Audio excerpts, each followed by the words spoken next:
Welcome back, everyone, for another deep dive. Hmm. Today, we're going back in time a bit.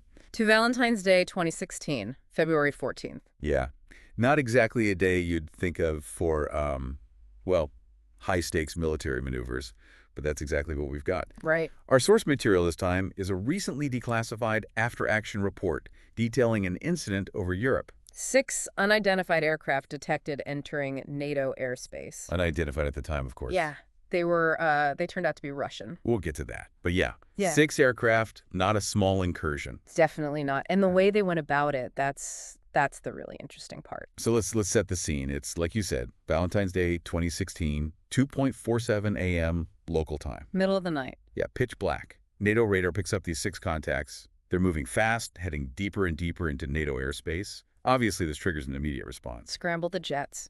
Exactly. F-16s, primarily, are sent to intercept. Now, the report, it goes into a lot of technical detail about the radar tracks, the comms chatter, but let's cut to the chase.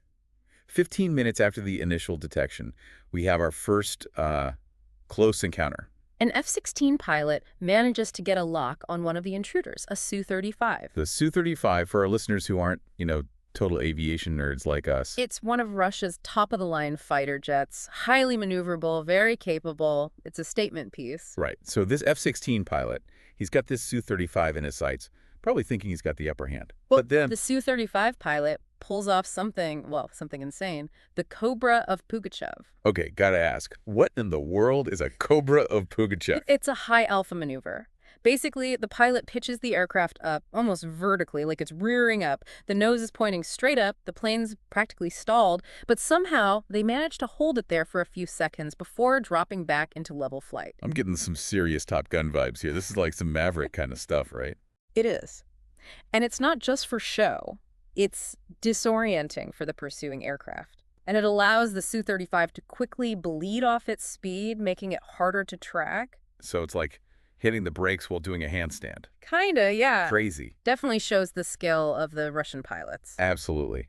And this is just the beginning.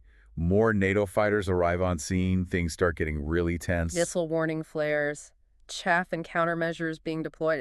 It's a mess. But even with all this, the intruders, they're not just good, they're like ridiculously good. They're evading, disappearing, popping up in unexpected places. Almost like they had studied NATO tactics, knew what to expect. That's a chilling thought. So let's talk about who exactly these guys were. Well, the report breaks down the composition of the group. You have 3 Su-35s, which we've already talked about. Those are the muscle.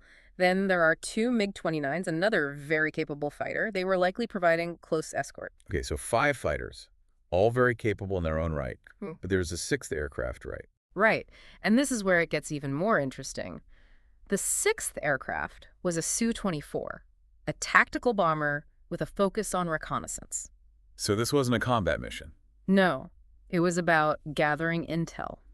Makes you wonder, what were they after? That's the million-dollar question. And it must have been something important. I mean, to risk this kind of operation deep into NATO airspace, they must have been desperate for this information.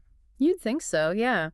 Especially in the age of satellites and drones, it seems so risky to send piloted aircraft into a situation like that. Right.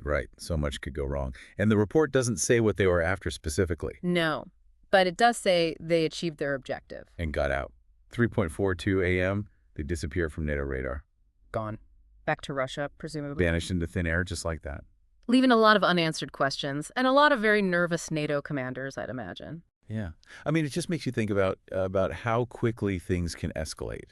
How even in times of relative peace, there's this underlying tension, this potential for things to go really bad really fast. Absolutely. Well, folks, that's about all we have time for today. But I think this incident really gives us a lot to chew on. What were they after? What were they willing to risk? What does it tell us about the state of things back then? And how much has really changed? Good question. Until next time, everyone, stay safe and keep your eyes on the skies.